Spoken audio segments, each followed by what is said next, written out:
Bueno, pues recuerden la vida de Moisés. Hay sorpresas en todo momento. La forma en que él nació, la forma en que fue salvo, la forma en que él entró en el hogar de Faraón. Y después le vemos como un niño joven rico que estaba entrenado en las cosas de la realeza. Y todo eso fue dejado a un lado. Él buscó ser el instrumento de Dios para ser el liberador de los israelitas, su pueblo. Dios lo llevó a eso, y a los 40 años, cuando estaba en la plenitud, todo lo que él esperaba, parecía que estaba perdido.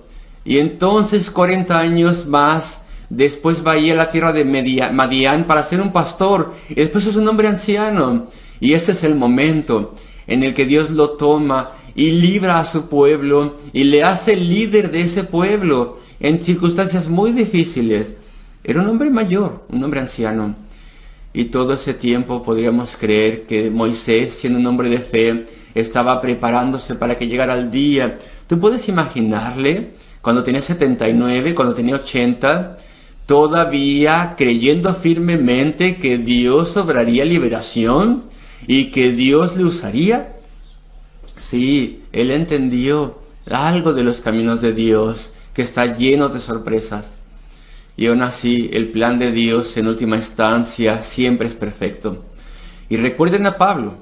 Pablo, en la cúspide de su vida, digamos que aunque no sea agradable, pero en esa cúspide de su vida era un hombre arrogante, era un intelectual, era plenamente devoto y fanático de su raza y religión.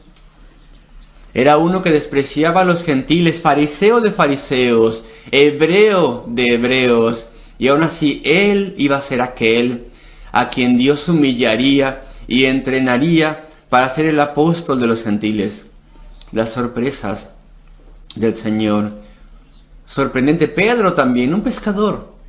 Él iba a ser el apóstol que lanzaría bajo la providencia de Dios la nueva iglesia y predicaría el primer sermón en el día de Pentecostés, etc. Y también recuerden que en tiempos bíblicos, o en tiempos extrabíblicos más bien, un archirrebelde que traficaba esclavos, John Newton, después de mucho tiempo de la Biblia, y podríamos imaginar que alguien que le gustaba la aventura y una vida dura, y una vida difícil, y tenía firme su voluntad, ustedes imaginarían que él sería uno de los hermosos salmistas de Israel y uno de los más grandes autores de himnos, escribiendo cosas que escudriñan nuestro corazón en esos salmos, himnos. Sorprendente. Él tuvo que esperar mucho tiempo para eso, para ministrar al pueblo de Dios. Y después, obviamente, un ejemplo obvio, William Carey, Guillermo Carey. Él era zapatero. Él tal vez ni siquiera era un zapatero, era ayudante de zapatero. Y después llegó a ser el padre del movimiento misionario verdadero. Fue a India a su debido tiempo y a través de su instrumentalidad, él tuvo porciones de las escrituras y fueron publicadas en 46 idiomas que se derivan del hindú. Y él fue utilizado por Dios y él aprendió esos idiomas y él estableció esa gran obra en India e inspiró a otros misioneros a poder ir a todo el mundo. Queridos amigos, el pueblo, las personas que Dios selecciona, Él les prepara, Él conoce lo que está haciendo con ellos. Nosotros llamamos a William Carey alguien que trabajaba duramente, algo así. Pero él obviamente dentro de sí mismo era un hombre brillante. Uno no hubiera pensado que él era un hombre brillante. Era una persona que no era importante en su país. Él vivía en cierta villa con su acento de su villa y Dios sabía que le había dado a ese hombre capacidades extraordinarias y lo utilizó grandemente. Y podríamos seguir con muchísimos más ejemplos. Dios sabe lo que está haciendo. Él se goza en sorprendernos. Y su gran sabiduría y sus maravillosos planes está detrás de cada uno de sus hijos. Veamos el texto. Oh, las profundidades de las riquezas, tanto de la sabiduría como del conocimiento o ciencia de Dios, cuán insondables son sus juicios. e inescrutables sus caminos. Insondables. Hay traducciones modernas que lo traducen, que es una buena traducción, que no podemos trazar sus juicios, no podemos seguirlos y seguir la pista. Uno puede seguir dónde va mi envío de una cierta caja de un país a otro. Tenemos un numerito que me ayuda a seguir dónde va el envío. En la computadora, en el ordenador, podemos ver, pues está en esta parte, en aquella parte, maravilloso. Podemos seguir dónde está. Todo eso puedes hacerlo a veces si compras lo necesario, pero con el Señor no se puede hacer. Algunas personas intentan hacer ciertas cosas y nadie tendría que hacerlo. Dicen, esa persona le queda bien a esta otra persona, a esta dama con este caballero, los veo juntos y voy a producir eso, voy a jugar a ser Cupido. Eso es una tontería, no deberíamos hacerlo. No podemos saber lo que Dios ha planeado. Dios sabe con quién se va a casar esta mujer o este hombre. Si ellos son creyentes, Dios tiene un plan perfecto. Dios sabe, yo no debo interferir y tú tampoco, de hecho, porque el resultado puede sorprenderte. Uno no puede ver cómo está actuando el Señor. Uno puede estar seguro de que Dios hará grandes cosas. Y uno no puede saber lo que una persona hará cuando crezca. Cómo le utilizará el Señor en sus manos como instrumentos a ese hombre, a esa mujer, cómo Dios le guiará. Sin embargo, Dios le guiará, le usará de forma perfecta. Él conoce cada paso. Y Él sabía todo esto desde antes de la fundación del mundo. Qué cosa tan maravillosa, que porque Cristo me ha salvado a pesar de que yo no merecía nada. Y Él murió por mí, y Él me trajo así a través de su Espíritu. Entonces mi vida estaba en las manos de Dios desde antes de que el mundo comenzase. Yo debería de confiar en Él. Yo debería confiar en Él por completo. Claro que sí. Mira el versículo 34, por favor. Porque ¿quién entendió? ¿Quién ha conocido la mente del Señor? ¿O quién fue su consejero? ¿Quién llegó a ser su consejero? ¿Quién ha inspeccionado sus planes? ¿Quién ha entrado en el consejo de Dios con Dios? Como alguien que es muy cercano. ¿Y quién ha discutido con Dios lo que iba a hacer con Él? Tenemos sus promesas, más bien. Tenemos principios, bases, fundamentos que la palabra nos da. Sin embargo, Él revela sus planes. Y siempre son correctos. ¿Quién ha sido su consejo? Todo esto viene de Isaías 40, lo leímos en nuestra lectura de la palabra. Pablo cita a Isaías. ¿Quién fue su consejero? ¿Quién llegó a ser su consejero? Su maestro.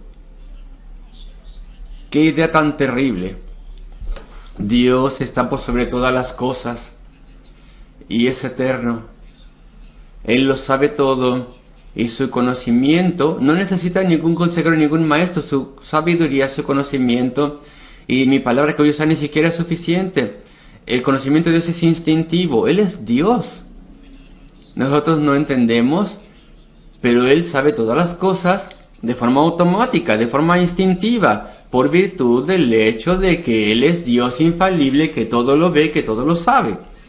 Él nunca tuvo que aprender nada. Él nunca tuvo que llevar un experimento. No tuvo que llevar a cabo un experimento para ver qué funcionaría y qué no funcionaría. Él sabe todas las cosas. Nunca ha habido ningún decremento de su conocimiento y nunca se olvida de nada. Nunca olvida nada. Él nunca está en un error. Nunca corrige su entendimiento de algo. No necesita hacerlo. Él es perfecto. Es infalible. Y no cambia. Los consejeros humanos son defectuosos, pero solamente Dios conoce todas las cosas. Mira por favor el versículo 35. ¿O quién le dio a él primero para que le fuese recompensado una vez más, de vuelta? Esta es una traducción difícil. Vamos a analizarlo. Es difícil de seguir. En su contexto es fácil. Estamos todavía aquí en el contexto del maestro. ¿Quién ha enseñado algo al Señor? ¿Quién ha sido su consejero? ¿Quién primero le ha dado a él? ¿Quién le ha enseñado a Dios? Y continúa aquí el razonamiento. ¿Quién ha sido un instructor pagado? a alguien que después que ha dado la enseñanza es pagado por haber dado la clase. Esa es la idea del versículo 35. ¿O quién le dio a él primero para que le fuese recompensado? ¿Quién le ha servido como maestro a Dios y ha sido pagado por eso? Esta es una parafraseada difícil, pero esta es la idea. Pero hay un principio aquí que tenemos que obtener. Tomemos el principio. ¿Quién le ha dado alguna vez a Dios de modo que Dios tenga que recompensarle o pagarle? Este versículo solo, por cierto, solamente este versículo, por completo destruye la tontería que el Evangelio de la prosperidad enseña. Tú le das a Dios y Él entonces te dará a ti, como si Él te debiera algo. Tú le das algo a Dios y entonces Él te recompensará. Y entonces incluso avanza en un paso más. Él te recompensará con muchísimo más. Él multiplicará lo que tú le has dado. ¿Quién le dio a él primero? Revisen el versículo para que le fuese recompensado. No, nadie. Es un principio con Dios. Eso nunca es el caso. Si tú y yo le servimos en el Evangelio y enseñas en la escuela dominical y testificas y hablas el Evangelio y tú lo haces con diligencia y con todo tu corazón y fervor, y Dios te utiliza, te usa, Él no te está pagando nada, Él no te está recompensando en nada, Él te está dando un privilegio. Tú jamás podrías abierto el corazón de ese niño, yo jamás podría haber conmovido absolutamente a nadie para que se humillase ante Dios y recibiera el Evangelio. Dios, a través de su infinito poder, decide usar nuestros débiles esfuerzos, pero es su poder el que produce el resultado. Él no tiene deuda para con nosotros, no está endeudado con nosotros por nuestro esfuerzo. Nosotros con todo gozo le damos todo nuestro esfuerzo, le servimos con todas nuestras fuerzas, pero nosotros no estamos comprando una bendición ni mereciendo ninguna cosa. La bendición Él la da libremente a siervos muy imperfectos, y nos da la oportunidad y el privilegio de servirle. Entonces no es un asunto de invertir algo en Dios para que Él te pague y te recompense. No, este es un principio que podemos obtener de esta porción de la Escritura. En su contexto está enfatizando el punto de que Dios no necesita ningún maestro. Él lo sabe todo. ¿Quién ha sido alguna vez un maestro que haya recibido pago, por eso haya recibido recompensa? Tal maestro, eso es una tontería. Y podemos extender el principio. Todo lo que hago por Dios es a través de su gracia, es a través de su amabilidad, que entonces mis palabras y mi obra puede ser usada, y el Espíritu Santo, a través de su poder, abre el corazón. Mira el versículo 36. Queridos amigos, comenzamos a avanzar a la conclusión. Porque de Él, y por Él o a través de Él, y para Él son todas las cosas. Aquí donde dice Él es el Dios trino, la deidad. No es solamente Cristo, es el Padre, el Hijo y el Espíritu Santo. Tiene que ser, porque el versículo engloba a toda la mente y la obra de Dios. Porque de Él, es decir, a través de Él, proviene de Él. Vemos la secuencia: de Él y a través de Él y para Él son todas las cosas. Primero que nada, ¿qué son todas las cosas provenientes de Él y por Él y para Él? La salvación. La salvación es proveniente de Él. Es su plan. Nosotros jamás hubiéramos considerado la salvación por la gracia tan solo. Nunca nos lo hubiéramos imaginado. Viene de Él, viene de la mente de Dios, de la mente del Padre y del Dios trino, la deidad trina, que Dios en su miseria y en su condición de perdición tenían que ser salvos. ¿Y cómo iba a ser salvo el ser humano y perdonado y reinstaurado de la caída? Bueno, pues Dios en Cristo tiene que venir Él mismo y tiene que sufrir y morir y hacer redención, pagar por el pecado de su pueblo. El plan de la salvación es de Dios. Él es el autor de todo esto. Porque proveniente de Él Y por Él no solamente la salvación, sino la creación también es su plan de Dios. Él la hizo, Él la terminará. Y tu vida como individuo, Dios te dio vida a ti. La vida que Dios te dio viene de Dios, viene a través de Él y va para Él. Este es el versículo final, porque de Él y por Él y para Él son todas las cosas. Él es la fuente de todo. Y a través de Él, esto se enfoca en Cristo en particular. El plan del Padre y del Hijo y del Espíritu Santo de crear un mundo y después de la caída, redimir, comprar de vuelta a hombres y mujeres perdidos. El plan fue llevado a cabo, el plan a través de Cristo. Él hizo el mundo, fue a través de Él, nos dice la Escritura, que todas las cosas fueron hechas. Y entonces después Él vino de forma personal a sufrir y a morir por nosotros. Y nosotros debemos nuestra salvación a Él, tan solo a Él.